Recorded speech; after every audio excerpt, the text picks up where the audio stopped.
3.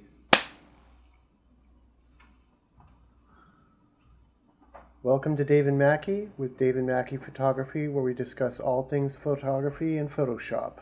Today we're going to talk a little bit about shooting in dappled light and do some quick processing of a subject shot in dappled light. Often we find ourselves hiking in the sun, regretting that we don't have the soft light that we want in midday to capture any attractive subjects, but I often find myself in the shadows looking for shafts of light and shooting whatever happens to come in contact with that shaft of light. I find that there's a lot of serendipitous beauty that would normally go unnoticed. These happen to be some of my favorite types of photos to shoot.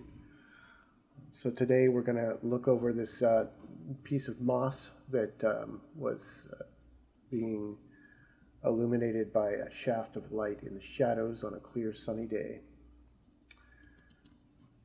So we'll open this up in Bridge into Adobe Camera Raw, and the first thing we're going to do is sample the colors and exposure.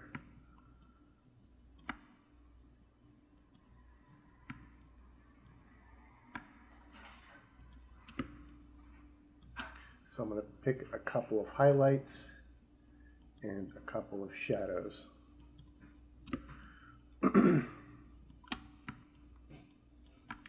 So the first thing I'm going to look at is the color balance. I want the temperature to be a little bit warmer than neutral, so a little bit higher than 5500 Kelvin. And I'm going to analyze that both by eye, but also just looking at the color checker. I want the tint to be closer to green. The camera will try to neutralize the colors as much as possible, but we've got a green background with green moss, and I don't want it to be too neutral. I want there to be more greens than there are reds.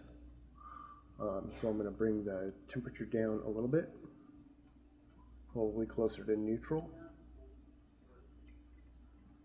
and let those greens shine. Great. So all of our color checkers show predominantly green, which is what we expect. Now I'm going to bring up the exposure a little bit. This guy was blowing in the wind, so I had to bump the ISO a little bit and increase the shutter speed a little bit to get it stopped. Consequently, I had a slightly lower than optimal exposure. I'll bring it up to around 0.8 on the exposure slider, making sure that the highlight edge is not going above the clipping point. So the max is 255 lumens. Right now the highlights are showing around 210, which is nice.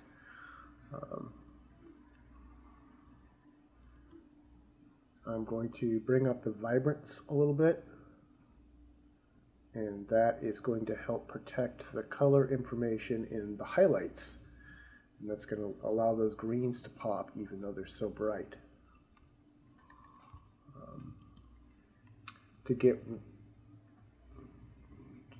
To allow for a little bit more readability in the shadows, I'm going to bring up the blacks a little bit. I want the blacks and shadows to be at least around a 30, especially like in a metallic print or something like that. They'll tend to look a little bit too dark, a little bit too black and less like a shadow.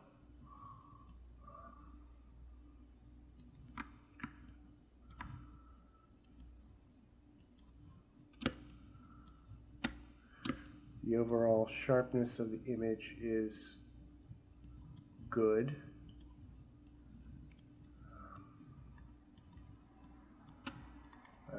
There is a little bit of color fringing, so I'm going to go into the Optics tab and click the Remove Chromatic Aberration button.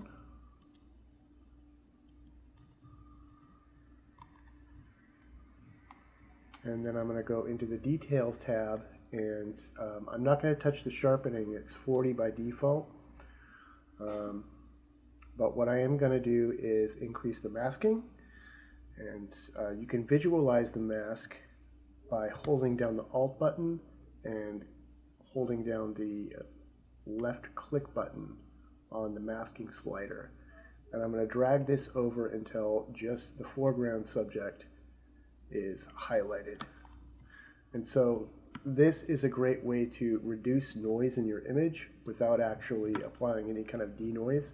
The things that I want to be blurry are no longer a part of the sharpening mask. And so it's kind of a neat little trick to reduce any unnecessary sharpening artifacts in places where you don't want it. But I will apply some luminance noise reduction, since I did bump up the ISO a little bit and underexpose a little bit, but not too much. Great.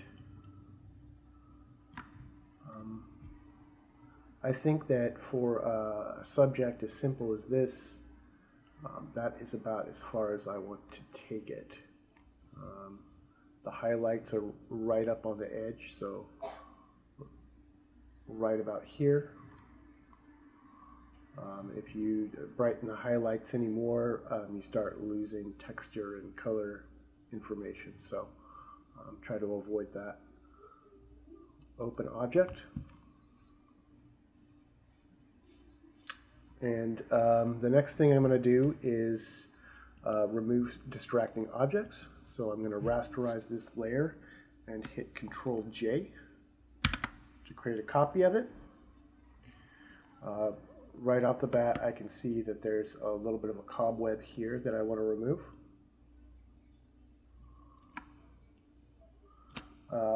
To zoom, I'm holding Control and spacebar, and then sliding right or left to zoom in or out.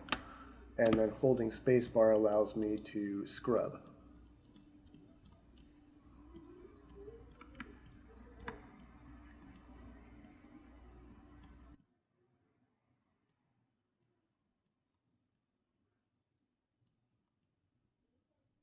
Okay, yeah, nothing too bothersome here. So the next thing, we've got the spot healing brush tool, and then we have the tool that's below it that allows me to select a patch that I want to sample, and then use that sample to heal whatever the selection is. I prefer to use this one. It's just a little bit smarter than the spot healing brush. If I were to use that same effect, hit Control Z and try to remove this little cobweb here, I can see that there's a visible line right here. It's suboptimal. It is a good tool when properly used, though. There are plenty of cases where you'll see me using it. With this tool, I will spot multiple times and make smaller strokes for the most accurate results.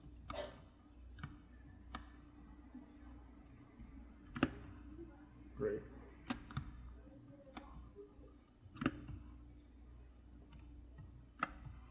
All right. So the next thing I'll do is crop this image according to the print dimensions that I want, 12 by 18.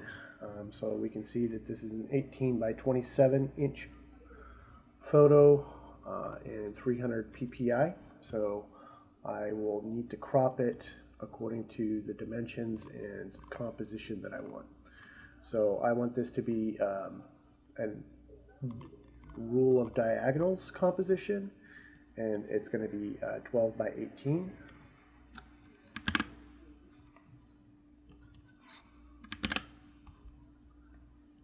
I'll drag the crop box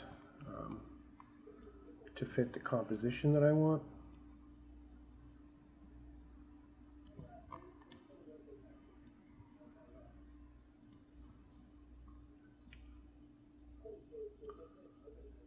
Something like that. And now I'll go ahead and go to image size, make sure that the width and the height are in inches, and I'll specify 12 by 18. So that way the picture size perfectly matches the print size that I want. And it also matches the compositional motif that I'm looking for. And that's about it. I'll go ahead and go to Layer, Flatten Image, File, Export, Save for Web.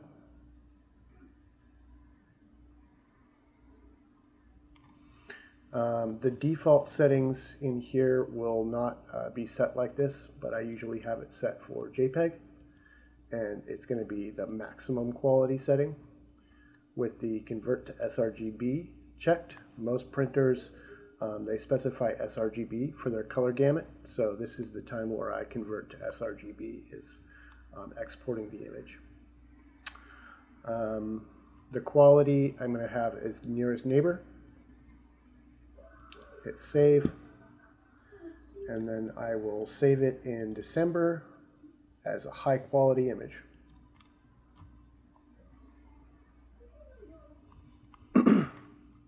Now for exporting for like Facebook or something else like that, I'll go ahead and go to image size, and specify pixels. And the height, whatever the long side, is going to be 2048 pixels. And it's going to be bicubic sharp.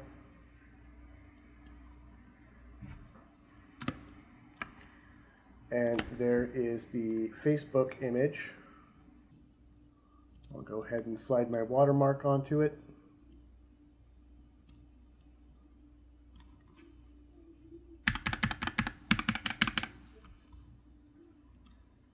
Undo the selection and change the opacity to taste. Flatten the image, and then I'll export that to the low quality folder. And there it is.